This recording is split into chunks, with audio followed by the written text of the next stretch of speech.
Hola, mi nombre es Carolina Naranjo, soy estudiante del Instituto Sucre y voy a hablarles el día de hoy sobre los principios de finanzas corporativas. En el capítulo 19 del libro antes mencionado, nos habla acerca de cuánto debe endeudarse una empresa. Si la política de endeudamiento careciera totalmente de importancia, entonces las razones reales para adquirir una deuda variarían en forma aleatoria entre las empresas y las industrias. Pero casi todas las aerolíneas, empresas de servicios públicos, bancos y compañías de desarrollo inmobiliario se financian fuertemente de la deuda. Y también lo hacen muchas empresas en industrias con mucho aprovechamiento del capital, como por ejemplo las empresas de acero, de aluminio, de químicos, de petróleo y también las de minería. Por otra parte, es raro encontrar una compañía farmacéutica o una agencia de publicidad que no esté financiada de modo predominante por el capital. La explicación de estos esquemas depende en parte de elementos no incluidos en el capítulo anterior, en el capítulo 18. En lo fundamental, omitimos los impuestos. Supusimos que las quiebras son baratas, rápidas e indoloras, pero no es así. Y la insolvencia financiera tiene sus costos, incluso si al final se evitan las quiebras. Pasamos por alto los posibles conflictos de interés entre los tenedores de títulos de la empresa, como por ejemplo no consideramos lo que sucede con los antiguos acreedores ya existentes en la empresa cuando se emite una nueva deuda o cuando un cambio en la estrategia de inversiones lleva a la empresa a un negocio de riesgo mayor. También pasamos por alto los problemas de información que favorecen la deuda sobre el capital cuando se deben captar fondos con la emisión de nuevos títulos. Tampoco incluimos los incentivos del apalancamiento financiero sobre las decisiones de inversión y de los pagos de dividendo tomadas por la administración. Ahora reintegraremos todo lo anterior mencionado en tres escenarios. Primero serían los impuestos, luego hablaremos de los costos de quiebra y por último hablaremos de la insolvencia financiera. Estos nos llevarán a los conflictos de interés y a los problemas de información e incentivos y al final obtendremos o trataremos de admitir que la política de endeudamiento sí es muy importante para todas las empresas. Los impuestos corporativos como tal. El financiamiento por deuda tiene una ventaja importante de acuerdo con el sistema de impuestos corporativos vigente y que significa que el interés que la compañía paga es un gasto deducible de impuestos. Así, el rendimiento pagado a los tenedores de bonos escapa a los impuestos a nivel corporativo, sino que solamente se queda a nivel personal. Luego hablaremos de este tema.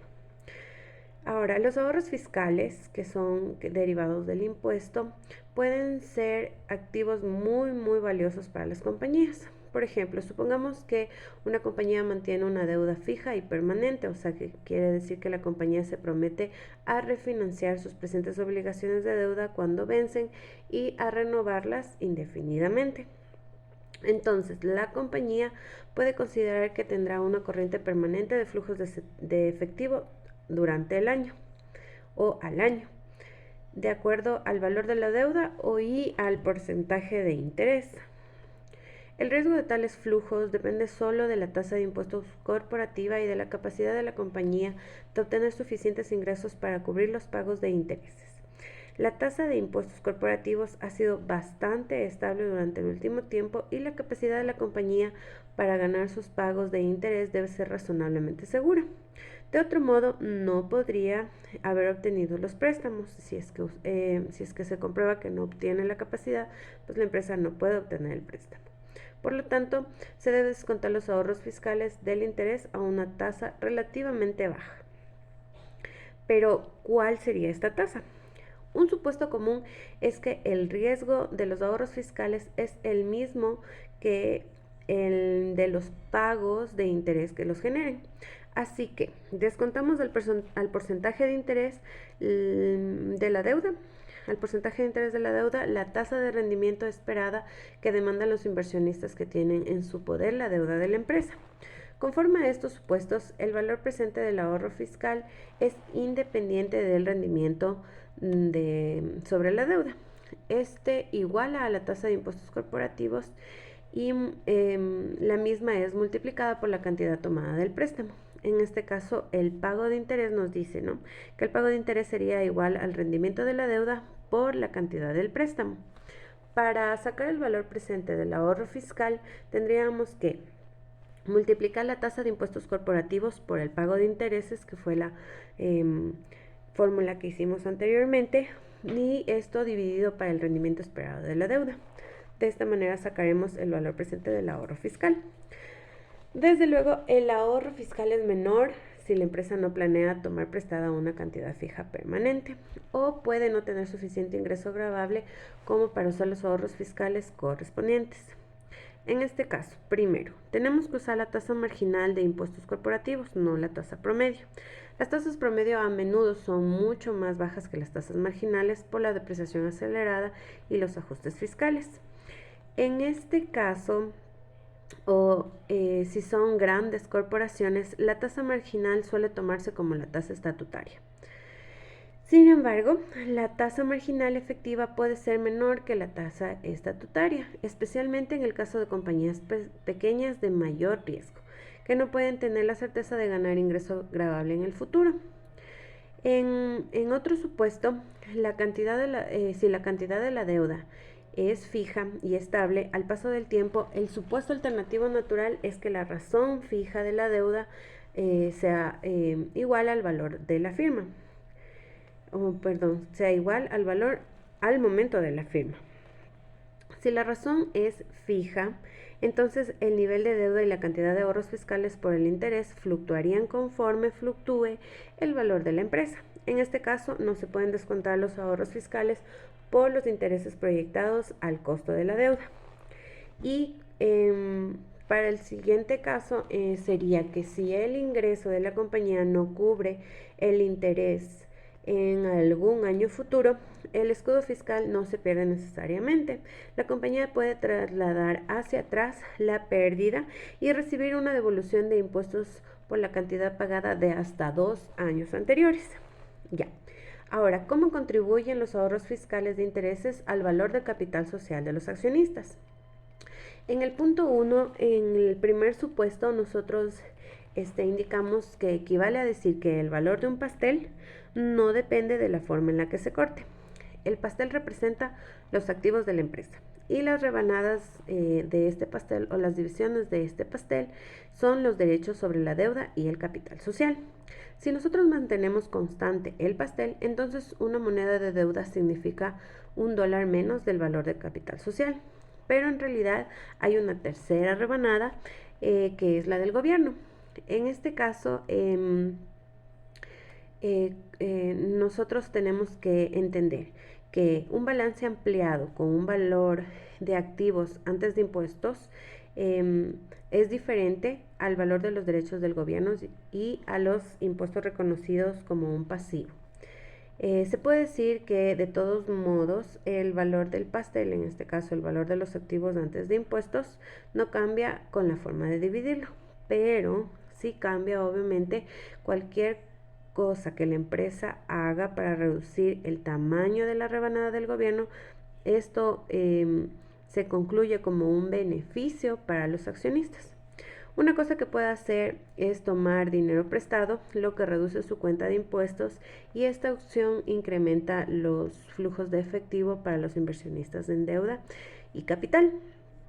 El valor de una empresa después de impuestos, esto es la suma de los valores de su deuda y capital, dentro del balance normal al valor del mercado, sube por su ahorro fiscal. O sea, si nosotros tenemos un préstamo, nosotros tenemos un aumento dentro de lo que es el ahorro fiscal por el tema del pago de los intereses, siendo así la diferencia de que si nosotros no tenemos este préstamo, nosotros no generamos ningún ahorro fiscal, por lo tanto los inversionistas no tienen la misma suma de los valores en su deuda y capital. Ahora, Hay una diferencia entre los impuestos corporativos y los impuestos personales. Cuando se introducen los impuestos personales, el objetivo de la empresa ya no es minimizar la cuenta de impuestos corporativos.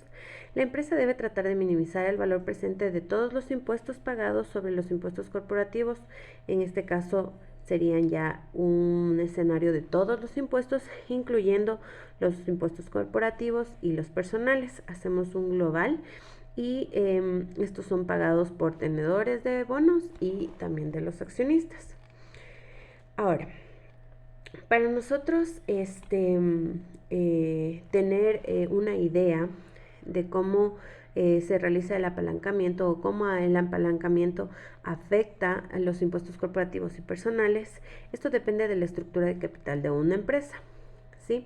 $1 de ingresos corporativos, $1 de ingresos operativos se acumula para los inversionistas como interés de la deuda o como renta del capital, ya sean dividendos o ganancias del capital. Es decir, el dólar puede seguir cualquiera de las dos rutas, ¿sí? Donde se distingue entre la tasa de interés personal que corresponde al interés, o sea, solamente son los impuestos personales sobre el interés, y la tasa efectiva de impuestos personales, que en cambio es sobre el ingreso del capital. Ya, esta tasa bien puede estar por debajo de la tasa de impuestos, lo que depende de la mezcla de dividendos y ganancias del capital obtenida por los accionistas. Se pueden diferir los impuestos y las ganancias de capital hasta que las acciones se vendan, de modo que la tasa máxima efectiva de las ganancias de capital suele ser menor al 15%. El objetivo de la empresa debería ser disponer de su estructura de capital de manera que ésta maximice su utilidad después de los impuestos, ¿sí?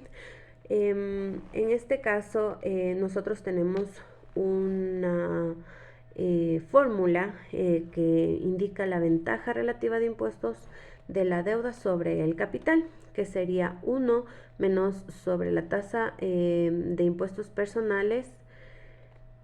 Sí, 1 menos la tasa de impuestos personales dividido para el 1 menos la tasa de impuestos, la tasa efectiva de impuestos personales sobre la tasa corporativa. Esa sería la fórmula, ¿sí? Esto apunta a dos casos especiales, ¿sí? Primero, supongamos que el ingreso por deuda y capital se grava a la misma tasa personal efectiva, pero con la tasa efectiva de impuestos personales siendo igual a la tasa de impuestos, la ventaja relativa depende solo de la tasa corporativa. En este caso podemos olvidarnos de los impuestos personales.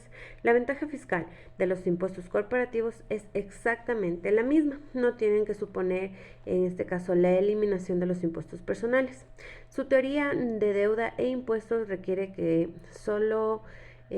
la deuda y el capital se graven a la misma tasa. Ese sería el fin, que la deuda y el capital se graben a la misma tasa, ¿sí? Hablé de dos casos personales de dos casos especiales. En el segundo caso, este ocurre cuando los impuestos corporativos y los impuestos personales se cancelan para hacer que la política de endeudamiento pierda importancia. En este caso sucede solo si la tasa de impuesto corporativo es menor que la tasa personal y si la tasa efectiva sobre la renta de las acciones es pequeña. Sí, en este caso sí tiene que haber una variación entre las tasas, la tasa de impuesto corporativo y la tasa personal con la tasa efectiva. Esta tiene que ser siempre menor. La tasa efectiva de renta siempre tiene que ser más pequeña, ¿sí? En cualquiera de los dos casos, parece que tenemos una sencilla regla de decisión práctica. Se debe disponer la estructura de capital de la empresa de modo que se desvíe la utilidad de operación en donde el impuesto sea el valor más bajo, ¿sí? Entonces, entendamos que cualquiera de los dos casos se puede incorporar dentro de nuestras empresas dependiendo de cuál sea el rubro de la empresa, pero Siempre tenemos que entender que se debe disponer de la estructura del capital de la empresa, así se desvíe de la utilidad de operación y en donde siempre el impuesto tiene que ser el valor más bajo, ¿sí? Ahora vamos a hablar sobre los costos de la insolvencia financiera. La insolvencia financiera ocurre cuando las promesas a los acreedores no se cumplen, ¿sí? Cuando nosotros no podemos cubrir los valores que nuestros acreedores nos facilitan, ¿sí? O que tal vez se cumplan con dificultad, o sea que nosotros entremos en un tema de mora o nos tardemos en cancelar este tipo de pagos, ¿sí? La insolvencia financiera es muy costosa para todas las empresas, ¿sí? Los inversionistas saben que las empresas apalancadas pueden caer en insolvencia financiera y esta situación les preocupa, lo cual se refleja en el valor actual del mercado sobre los títulos de la empresa apalancada. Así, el valor de la empresa se puede dividir en tres partes. Sí, recordemos siempre en tres partes siempre se puede dividir el valor de la empresa, que sería el primero, el valor que se financia, el valor sí es que se financia todo el capital. Nosotros tenemos el valor de la empresa dividido en el valor que si se financia con todo el capital, el valor presente del ahorro fiscal y el valor presente de los costos de la insolvencia financiera. Este valor se resta ya que es un gasto para la empresa, ¿sí? Entonces, los costos de la insolvencia financiera dependen de la probabilidad de que suceda y la magnitud de los costos en los que incurrirá si realmente ocurre. ¿Esto qué quiere decir? Que si nosotros llegamos a tener una insolvencia financiera como empresa, nosotros tenemos que definir la magnitud de los costos en los que incurriría para solventar esta insolvencia financiera, ¿sí? Tenemos nosotros varios rubros dentro de los costos de insolvencia financiera. Vamos a identificar algunos de estos costos que serían, por ejemplo, los costos de quiebra, la evidencia sobre los costos de quiebra, los costos directos e indirectos de la quiebra, que tenemos que siempre separarlos. Los costos directos solamente son los costos legales y administrativos de los que incurre al momento que se genera una insolvencia financiera, y los costos indirectos en cambio son mucho más difícil de definirlos, ya que están dentro de los activos intangibles que posee la empresa. Tenemos también nosotros un costo de insolvencia financiera pero sin quiebra. Esto quiere decir que la empresa incurre gastos y costos para solventar o para manejar la insolvencia financiera que presenta en ese momento, pero la empresa no llega a quebrar, ¿sí? También tenemos la deuda e incentivos que nosotros tenemos dentro de la insolvencia financiera. Tenemos también una traslación de riesgo ¿Qué indica esto? ¿Cuál es la traducción de la traslación de riesgos? Es que se trata de una jugada que realiza el administrador que probablemente siempre sea un mal plan, pero que se puede entender de todos modos cuando el dueño se siente tentado a probar, ¿sí?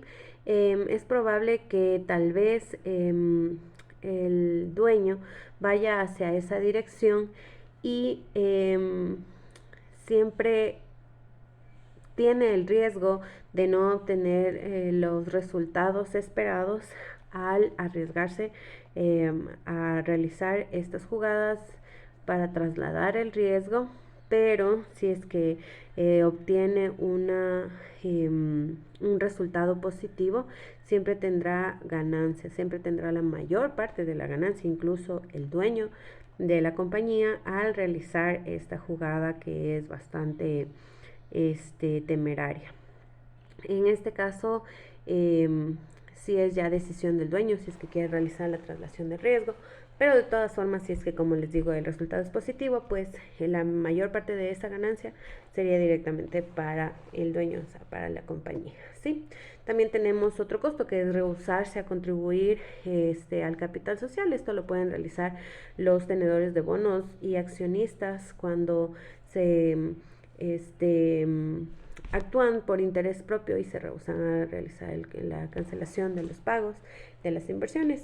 También tenemos los costos de la insolvencia financiera que varían de acuerdo al activo, no son los mismos costos si es que es un tema de tecnología, capital humano o imagen de marca, o que sean temas de activos tangibles ligados como por ejemplo a empresas de salud y este tipo de cosas, ¿sí?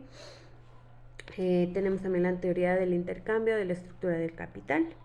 Y esos serían todos los costos. Yo les agradezco muchísimo por su atención y espero haber apoyado un poco en el tema de conocimiento de cómo debe de, actuar una empresa al momento de tener una al momento de endeudarse como empresa. ¿Sí? Muchas gracias y buena tarde.